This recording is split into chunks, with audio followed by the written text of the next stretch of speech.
Okay.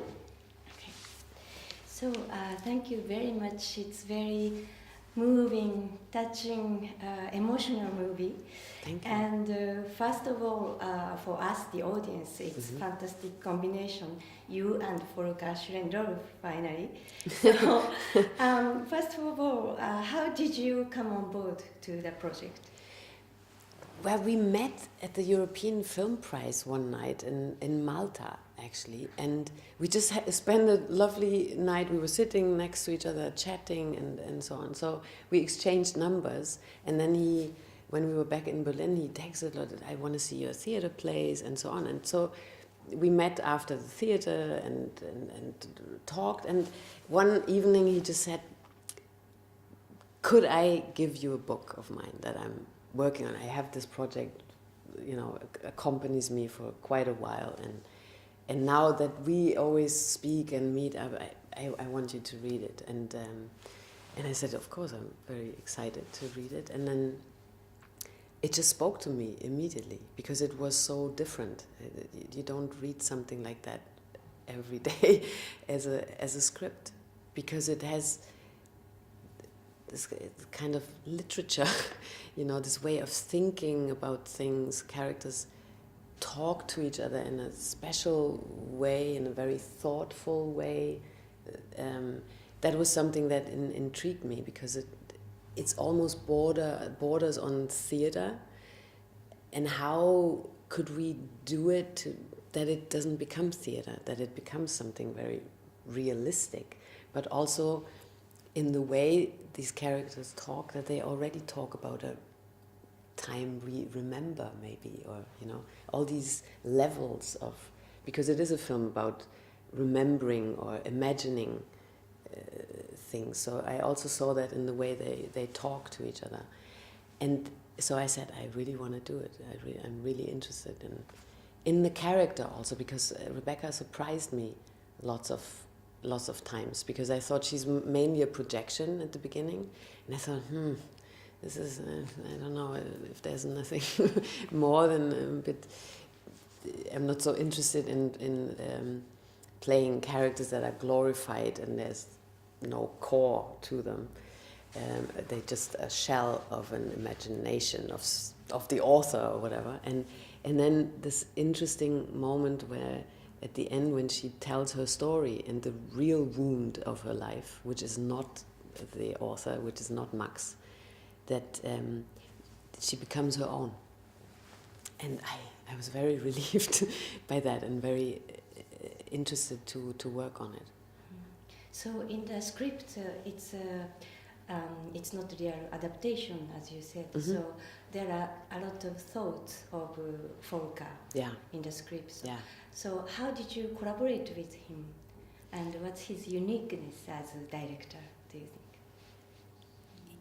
He prepares this carpet of love for his actors, which is something very, very special and lovely to work with, because it has the effect that you're very free because you feel safe, and that so that's the first thing. And I knew that it is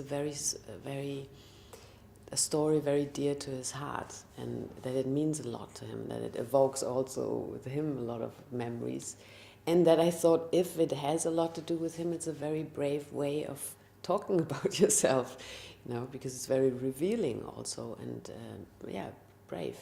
And so it was really wonderful to be with, because he's also a very joyous man, and he enjoys life. He's really in the depths of life, and he asks himself all these questions with all, and that is also the intriguing thing about Max Zorn, the character in the film. I think that you think, why not?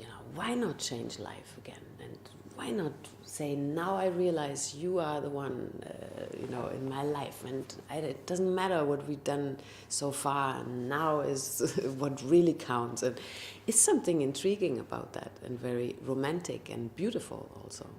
And so there is a side of that in Volker as well, which is really beautiful. Mm-hmm. And the character of Rebecca, as you said before, first she looks like very strong very independent woman. But gradually we found that she has the sad past and also very fragile woman. So what aspect are you attracted to? And is there some aspect you really sympathize with? I sympathize with her tragic, in her life, because you always know there are moments in life that are very sad or tragic even, and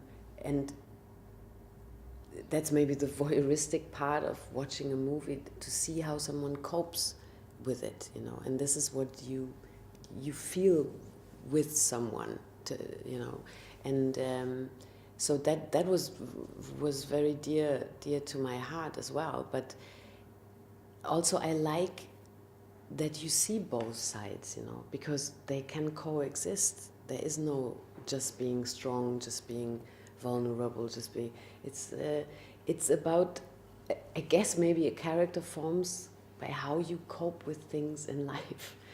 If you feel the need, I have the feeling Rebecca was not used to opening herself up a lot to people, never in her life really, and that she does it here is something very special and shows how much she trusts him, that he seems to be the only person who can handle what she's about to tell him now, and maybe offer some kind of help, which he doesn't, because he doesn't understand what she needs, which tells me something about their relationship 17 years ago. So he really hasn't changed in a way.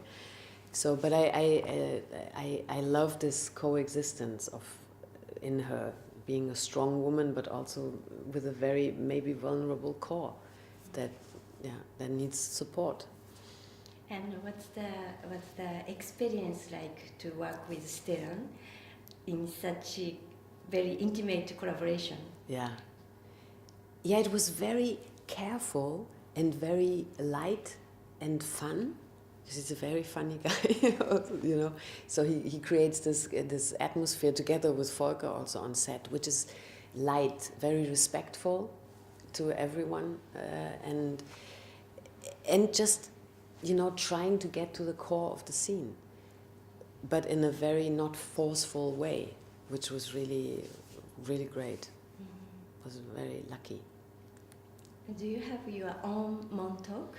What does it mean to like a I was there just recently again, for some reason, accidentally, and I must say it's a very special place. So I do understand why Max Frisch wrote about it, why Jackson Pollock lived there, like where all the writers and lots of writers and painters and artists in general live close to Montauk, like this little end of this long island. It's something about the light, about the air. It's just something, it's Land's End. It's really an end point where you go maybe and look back or get inspired to what's up to come or something. It's really a point where you feel, now I contemplate a little bit and leave the place in a different way. There is really, I can tell everyone, go and see this place. It's very special. Thank you very much. I'd like to go. Thank you. Thank you.